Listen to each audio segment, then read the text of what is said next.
não parar, não precipitar e não retroceder. Então dizer para esse cara, sabe quando nós vamos parar? Nunca.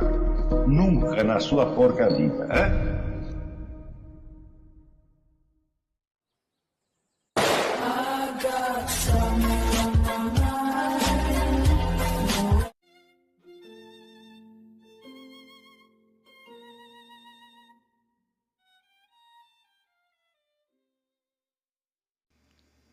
E aí pessoal, tranquilo? Então vem aqui antes do vídeo começar, pedir para vocês se inscreverem, quem não for inscrito, compartilhar, curtir, comentar. Quem puder seja membro do canal, que isso ajuda bastante. Tem também o link do Apoia-se. Quem puder ajudar nosso canal e apoiar financeiramente vai ser muito bem-vindo. Mas o mais importante é transmitir o conteúdo e os conhecimentos do professor Olavo de Carvalho para mais e mais brasileiros. Então compartilhe e ajude aí nossa causa. Muito obrigado a todos os membros, apoiadores do canal. Fico muito feliz. Tenho certeza que a gente está no caminho certo. Então fiquem com o vídeo e até mais. Valeu! Vamos continuar aqui. Nada poderia ilustrar melhor a crise do cristianismo e da civilização ocidental inteira do que esse fenômeno, a um tempo humilhante e providencial, de nossos tesouros intelectuais perdidos há séculos, nos serem devolvidos por pessoas estranhas às nossas comunidades religiosas. A arte sacra é, por essência, o único suporte sensível para a ascensão do fiel a um vislumbre das realidades espirituais últimas. A beleza, segundo Platão, é a forma da verdade. Desprovida desse suporte, a prática religiosa reduz-se a um obediencialismo literalista, grosseiro e compulsivo, apenas adornado aqui e ali pelas fantasias, não raro disformes, de artistas cristãos ou ateus, muito alheios ao universo de conhecimentos espirituais que em suas obras deveriam teoricamente expressar. O ponto é o seguinte, é que este tipo de ciência sacra, gravado em símbolos, ele é o suporte intelectual da fé. Tá certo? E sem esse suporte, coitada da fé, né, ela começa a ter de responder a desafios que transcendem infinitamente a sua capacidade. Você diz, mais adiante eu vou observar, mas devo adiantar já para entender o que eu estou dizendo. Que, segundo a doutrina católica, especificamente a de Santo Tomás de Aquino, o conhecimento da existência e das qualidades de Deus não é matéria de fé. É matéria de conhecimento de inteligência racional. Tá certo?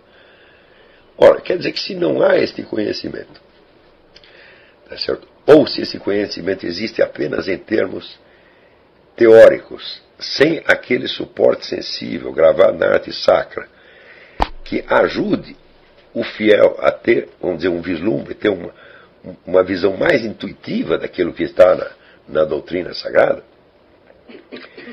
então a fé fica desarmada intelectualmente, não só intelectualmente, mas desarmada imaginativamente, o que é uma coisa terrível. Né? Quer dizer, você tem que acreditar, né, não só naquelas partes da doutrina que a igreja diz serem matéria de fé, como, por exemplo, o nascimento virginal do nosso Senhor Jesus Cristo, né, o que é aquilo que está no credo, né? Aquilo que está no credo. Só a primeira linha é matéria de inteligência racional. Creio em um só Deus, Pai onipotente, Criador do céu e da terra. Então quando começa, em Jesus Cristo, seu único Filho, nosso Senhor, aí já é matéria de fé.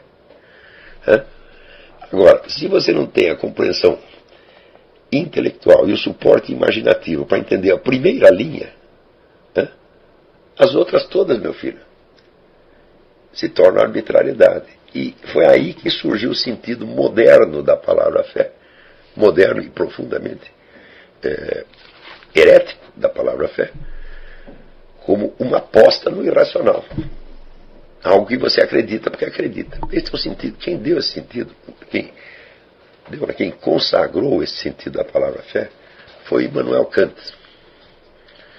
Tá certo? Então, para ele, existe aquilo que é matéria de conhecimento, e o conhecimento se limita ou aos conhecimentos de ordem puramente formal, como lógica, matemática, etc., ou àquilo que é dado pelos sentidos. Não é isso? E daquilo que é dado pelos sentidos, isso aqui é fundamental. Daquilo que é dado pelos sentidos, você só pode tirar as consequências que as ciências naturais subscrevem. Ora, e aí é que você tem uma divisão, um divisor de águas. Porque toda a tradição anterior dizia que o universo inteiro, tudo que acontece no mundo físico, é símbolo das realidades divinas. Então, você compreendendo a natureza não somente como composta de fatos brutos, imediatos, assim, você os compreender simbolicamente, você entenderá o mundo divino por trás e por cima de tudo o que você vê. E esta é justamente a linguagem dos símbolos que faz a mediação. Se você perde a linguagem dos símbolos, né, então os fatos do mundo físico só podem agora ser observados de acordo com, vamos dizer, os critérios das ciências modernas. E esses critérios divergem da ciência antiga por uma infinidade de aspectos. O primeiro é o modo de lidar com a matemática, com os elementos matemáticos do conhecimento. Então, na ciência moderna, a matemática é apenas um instrumento de medição, né, destinado, seja a comparar um fato com outro fato, de acordo com as mesmas medições, ou a obter certas constantes matemáticas através do acúmulo de fatos. Ora, acontece que no entendimento antigo, todo número, além de representar uma quantidade, representava uma forma lógica. Né? Portanto, se você falava de 1, você não estava falando só do 1 quantitativo, mas da forma, da ideia mesma de unidade. Se você falava do 2, você não estava falando só de 1 mais 1. Você estava falando da forma da dualidade, quer dizer, uma estrutura, né, que pode ser descrita logicamente e reconhecida onde quer que haja um conflito. Por exemplo, quando você tem, vamos dizer, dois aspectos aparentemente incompatíveis de uma mesma coisa. E você sabe, então, que ela se compõe de uma dualidade. Do mesmo modo, o número 3, tá certo? Não simbolizava só 1 mais 1 mais 1, mas a forma do ternário. E assim por diante, ternário, quaternário, etc, etc, etc, etc. Vamos dizer, a exposição extensiva dos números entendidos como formas lógicas e, portanto, como indicadores ontológicos, está dado, por exemplo, no livro do Mário Ferreira, A Sabedoria das Leis Eternas, onde ele não só expõe o sentido originário dos números de 1 a 10, mas ele prossegue contando 11, 12, 13, até 1000 e não sei quanto. Tá certo? Então, ele diz que esses números, eles são não só formas lógicas, mas são leis estruturantes da própria realidade. Ora, na hora que o sentido simbólico dos números se perdeu, sobra somente o número quantitativo. Não é isso? E a ciência moderna só admite lidar com o número quantitativo, ela não tem como ir além disto. Então isso quer dizer que os entes já não podem ser considerados como formas lógicas significativas, né? Mas apenas como dados quantitativos. É claro que isso é um empobrecimento intelectual monstruoso. E eu acho que o Schelling foi até bondoso quando ele disse que houve uma descida para o nível pueril, porque isso não é descer para o nível pueril, isso é descer para o nível do mentecapto. O sujeito que sabe, ele sabe contar até 2, mas ele não sabe distinguir unidade de dualidade.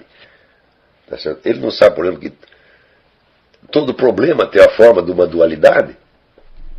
E que se ele contou até 2, ele não está falando só do elemento, vamos dizer, materialmente matemático, mas de uma forma matemática, forma lógico-matemática, que se expressa onde quer que apareça uma dualidade. Hoje em dia, para as pessoas compreenderem uma dualidade já é um problema. Quando ela chega a raciocinar que nem Hegel, que chega até o ternário, tem tese, tem antítese, tem síntese, é considerado um gênio. Quando você vê que numa fase anterior, todo esse universo dos números era transparente para o Santo Tomás de Aquino, para o Santo Isidoro de Sevilha, para o Santo Alberto Magno. Tá certo? Então isso quer dizer que se o sujeito está lidando com o problema, ele conseguia lidar com aquilo como unidade, dualidade, ternário, quaternário, milhares de formas diferentes.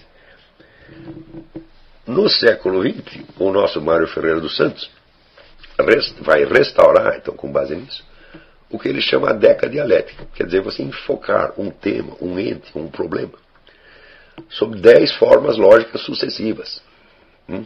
Encará-lo como unidade, como dualidade ou oposição, como ternário, estrutura silogística ou dialética, né? Como quaternário, isso é como proporção, né? E assim por diante, né?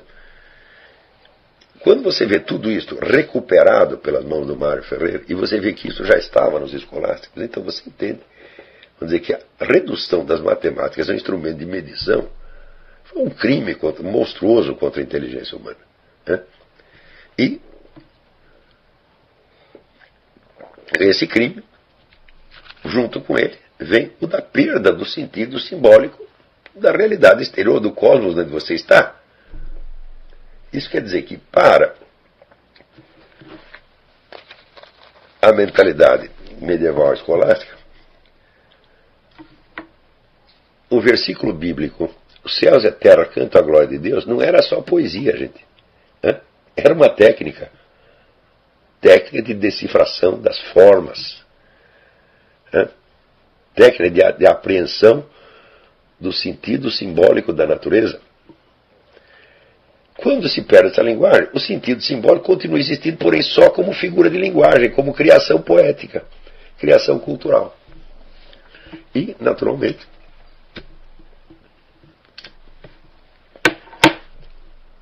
esses símbolos percebidos já não podem expressar a estrutura da realidade, e muito menos o mundo divino por trás dela, mas expressa apenas os sentimentos na alminha do poeta.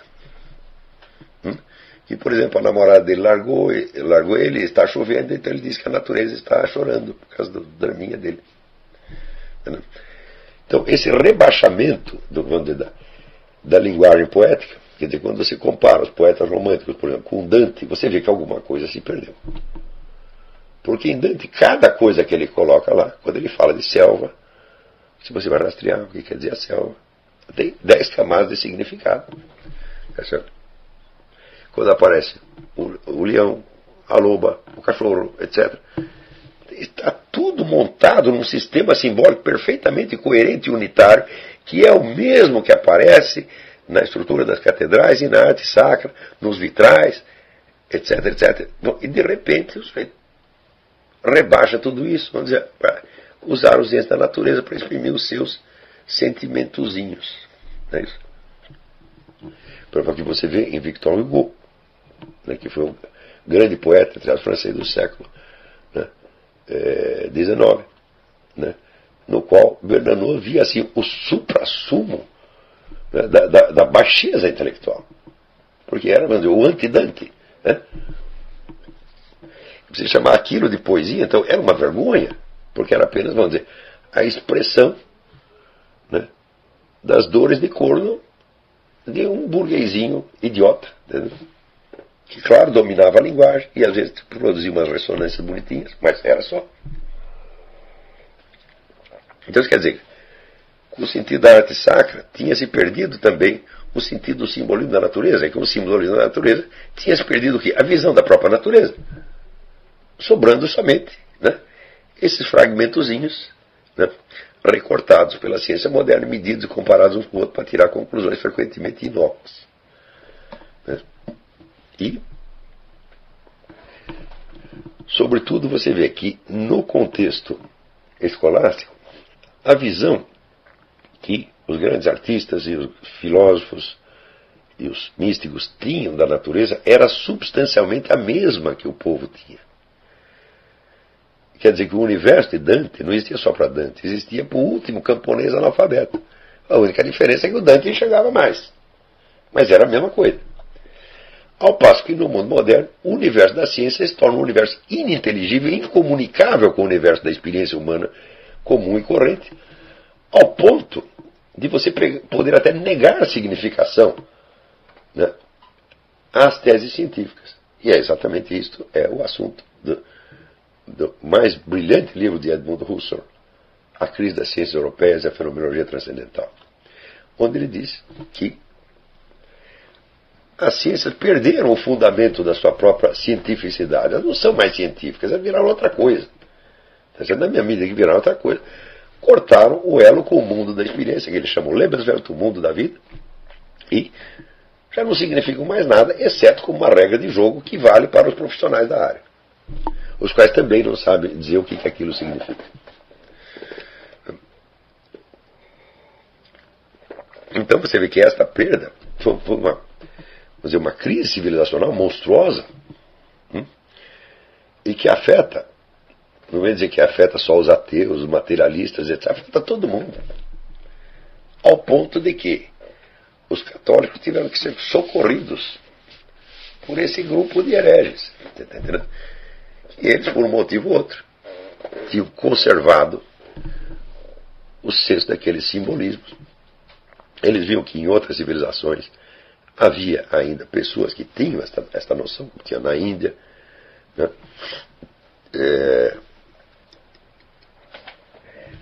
Eu mesmo, se for falar, vamos dizer, em fontes orientais autênticas, eu mesmo tive, vamos dizer, uma delas ao meu alcance, que foi o Swami Dayananda Sarasvati, que era o diretor da Academia Védica de Bombay, quer dizer, a academia que representa, não é uma corrente religiosa, não, é a própria tradição hindu, tal como reconhecida tradicionalmente pelo próprio governo da Índia.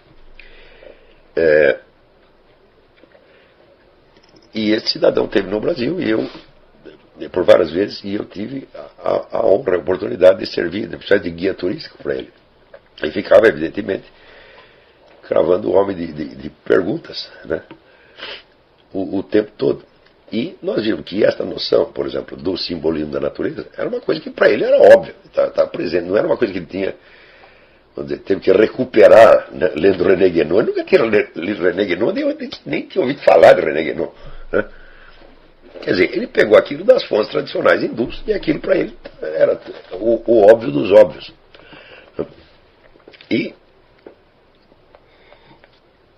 então, através dessas vias indiretas, a coisa volta ao Ocidente, mas volta, né, com uma tara congênita, que é essa história da tradição primordial das iniciações, da tradição primordial entendida materialmente. Note bem, se falar em tradição primordial como figura de linguagem, como símbolo, claro, a tradição primordial está gravada onde?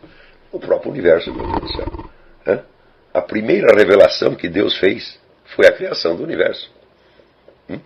E ele o criou segundo a forma, a medida e o número. Está na Bíblia. Tá certo? Portanto, ele criou um universo de aparências inteligíveis. Inteligíveis não somente no sentido operacional da ciência, mas inteligível como linguagem que remete a ele. Então essa, claro, então podemos falar a revelação primordial, claro que houve. No instante que Deus disse Fiat Lux, estava ali. Né? Ele não disse que se façam as trevas, né? Fiat Tenebrae, ele Fiat Lux, faça-se a luz, né?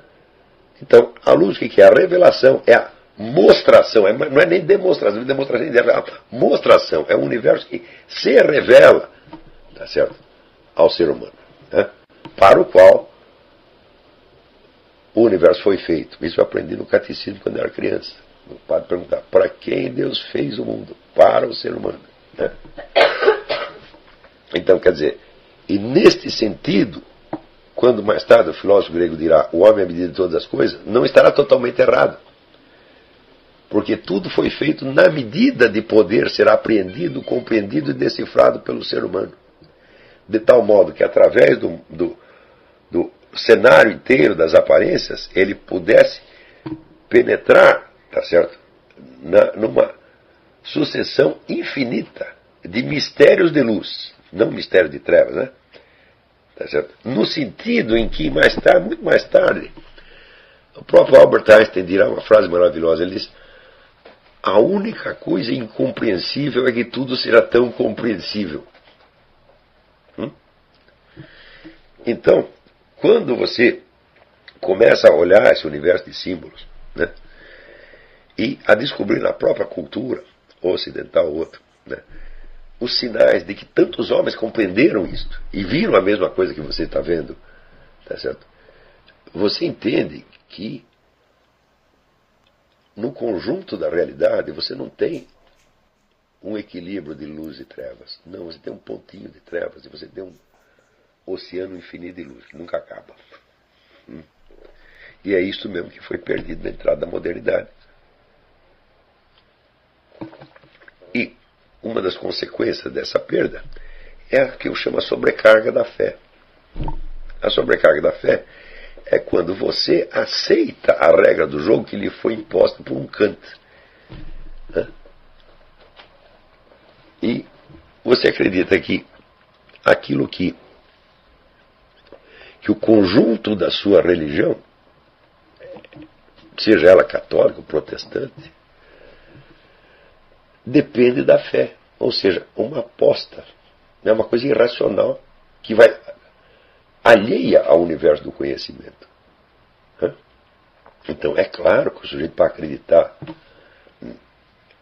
na fé dele, contra tudo, contra todas as evidências científicas, etc., etc., é um desafio invencível. Então o que ele faz? Ele busca apoio nas ciências tal como existem agora. Quando ele devia ser o primeiro a criticá-las. Né? E, por exemplo, eu não conheço um autor cristão que tenha feito uma crítica da ciência moderna tão profunda quanto o René Guénon fez no livro Os Princípios do Cálculo Infinitesimal. Onde ele mostra que a característica principal dos matemáticos modernos é não saber o que é um número. Que eles confundem apenas, vamos dizer, com a quantidade. Então, René Guénon era um muçulmano, tá certo? Ele desde o início foi agente, tá certo, de organizações islâmicas. Se bem que não foi delas que ele obteve todas as suas fontes. Mas quando você vê que o muçulmano está fazendo um serviço no nosso lugar, eu digo, olha, é um vexame monstruoso. Mas naturalmente, com um bom muçulmano, o que ele faz? Ele dá aos cristãos de volta esse conhecimento, mas ao mesmo tempo ele puxa a brasa para a sua sardinha. E já veremos como ele faz.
Chegamos a mais um final de uma aula, de um vídeo. Espero que tenham gostado.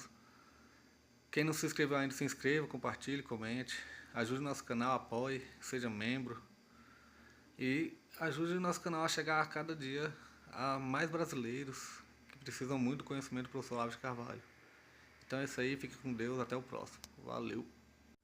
Então é isso aí, pessoal. Que é o nosso canal. Que são alguns livros que eu já li. A maioria foi doação, mas alguns eu adquiri, professor Olavo de Carvalho. Alguns livros se perderam aí que eu emprestei. Professor Alexandre Costa. A Bíblia Sagrada. 10 lições sobre Karl Marx. Indico a não ler esse livro, que é muito ruim mesmo. Alguns pensadores aqui que realmente, como o professor Olavo de Carvalho disse, não são pensadores. Valeu, tamo junto aí. Apoie nosso canal, seja membro.